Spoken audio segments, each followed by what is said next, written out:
Look at this. The S&P 500 just closed lower, the Dow dropped 0.65%, and every retail trader is suddenly screaming top. But here's what they're missing. The weekly and daily trend are still strong buys. The moving averages are stacked like a freight train pointing north. And this tiny red candle is sitting right on the most important support gate of the quarter. There is one danger zone and one hidden opportunity today. I'll show you both. Stay until the end. I'm giving out 3 exact entry and exit levels you can use right now, with stop losses and risk-reward ratios built for this structure. Here's your session bias. This is a high-conviction fade of the intraday sell signal inside a weekly bull trend. The structure is a bull flag, a pause that refreshes. The short-term timeframes are screaming sell, the 1 hour and 5 hour are strong sells, but that is exactly the noise that creates the trap. I am treating this as a bullish correction until proven otherwise. The one invalidation level that proves this whole bias wrong is 7315. Write this number down. If we break 7315 today, the whole structure shifts and we are no longer buying dips. But if it holds, we are loading up. Tell me in the comments right now, before I go deeper, which side you're on. Do you think 7359 holds or cracks? I'm reading them. Let's walk the charts from the top down, speaking in actual price levels, no theory. On the weekly canvas, the trend is an unambiguous strong buy. The weekly moving averages are irrelevant in the noise but give you context. The 200-week equivalent is so far below us it's not even a factor. What matters is the daily architecture. We are currently trading at 7353.77. The daily 20-day moving average sits at 7289.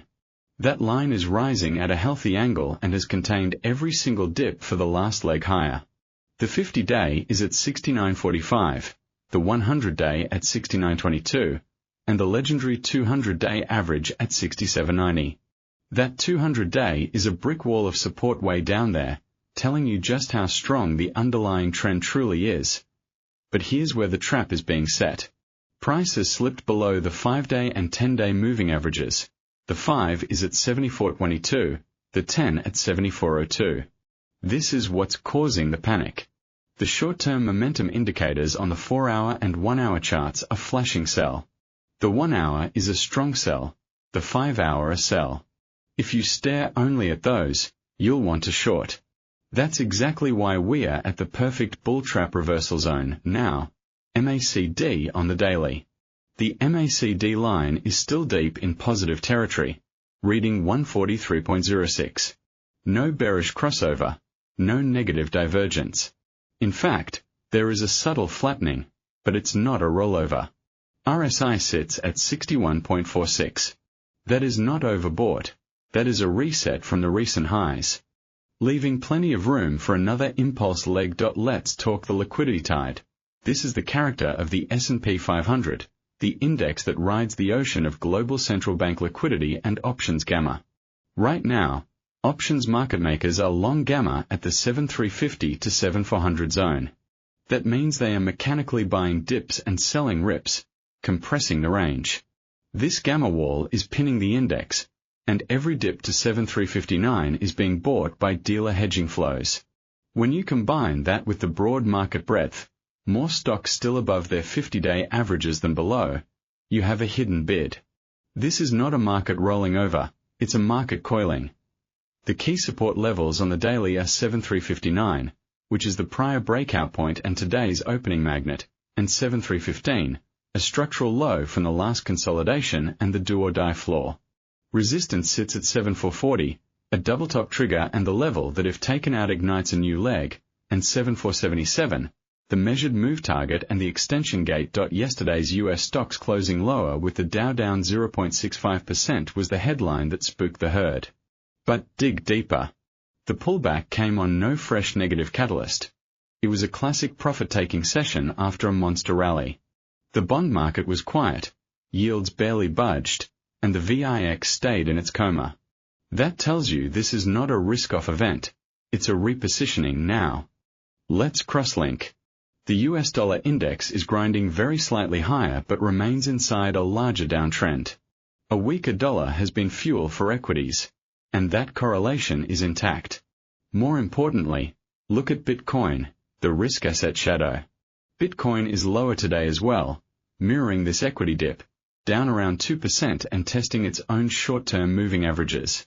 The correlation between S&P 500 and BTC is holding near 1-to-1 on this minor sell-off. But funding rates in crypto are neutral, not negative. No panic. This tells me risk appetite is just taking a breather, not collapsing. I'm also watching the S&P 500 against gold. Gold is flat, not spiking. If this were a genuine flight to safety, gold would be ripping. It's not. The inflation versus geopolitics premium crosscheck says this equities dip is a buyable pause. The 1 to 2 week directional lean, we chop between 7315 and 7440, then break higher. The invalidation event is a daily close below 7315, which would open a move to the 50-day average at 69.45 and flip my bias to neutral.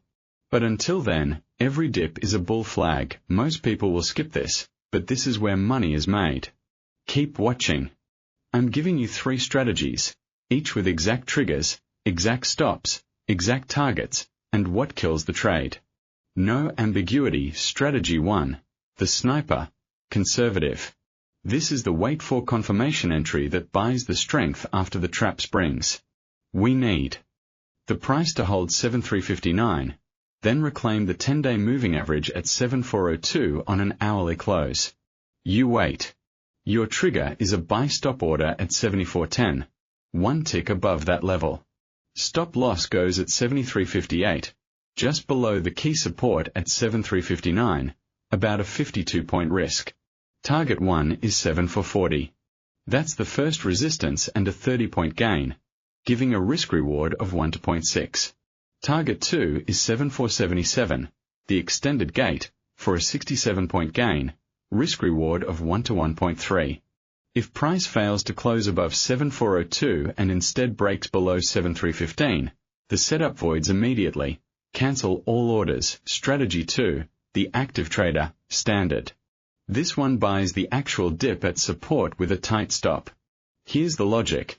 The gamma wall and the technical support converge at 7359. We want to enter on a pullback to that zone. Place a limit by order at 7362, inside the 7359 to 7370 wick zone. Your stop loss sits at 7348, below the intraday swing low but above the critical 7315 floor, a 14-point risk only. Target 1 is 7400, just under the 10-day moving average, a 38-point gain, risk-reward of 1 to 2.7. Target 2 is 7440, resistance. Once target 1 is hit, move your stop to break even and trail it behind subsequent hourly swing lows. If price first breaks below 7359 with volume and does not immediately snap back, you exit manually. No need to wait for the stop. Now let's see how aligned we are. Type your S&P 500 range for tomorrow in the comments right now. Give me a high and a low. I'm reading everyone. Strategy 3, the aggressor, high risk. This is a counter-trend short, fading the bull flag, only for those who know how to lose small and manage risk aggressively. The short-term momentum is still a strong sell on the 1 hour. If the index can't hold 7359 intraday, it could flush to 7315. Entry, sell limit at 7378, below the 5-hour resistance but above current price. Stop loss tight at 7405, above the 10-day moving average. That's a 27-point risk. Target 1 is 7330, a 48-point gain, risk-reward 1 to 1.8. Target 2 is 7315, a 63-point gain, risk-reward 1 to 2.3. Invalidation is clear. Any hourly close above 7402 and you cut the trade immediately. This is a scalp against the dominant trend, so size it tiny. Never risk more than 1 to 2% per trade. No positions through high-impact news events. Stops are non-negotiable. I don't care how good the setup looks. You protect capital first. If there is one single number to carry into tomorrow's session, it is 7315. That level is the line in the sand. Hold it. and the bull flag resolves towards 7477. Lose it, and the structure demands respect. Tomorrow, I'll be focusing on the US dollar index reaction to the Fed minutes and how that directly fractures the euro to US dollar and pound sterling to US dollar ranges. The dollar-killer pairs are at a massive inflection point, and I'll map out the exact setup you need ahead of the volatility. If you want the full breakdown on Bitcoin and the S&P divergence, that video is live now. Tap the end screen. I mapped the BTC correlation, the funding rate grab, and the exact level where the risk asset shadow trades next. Smash like if this analysis gave you a clear plan. Subscribe and hit the bell for daily institutional grade coverage on all 8 assets. I'll see you in the next one.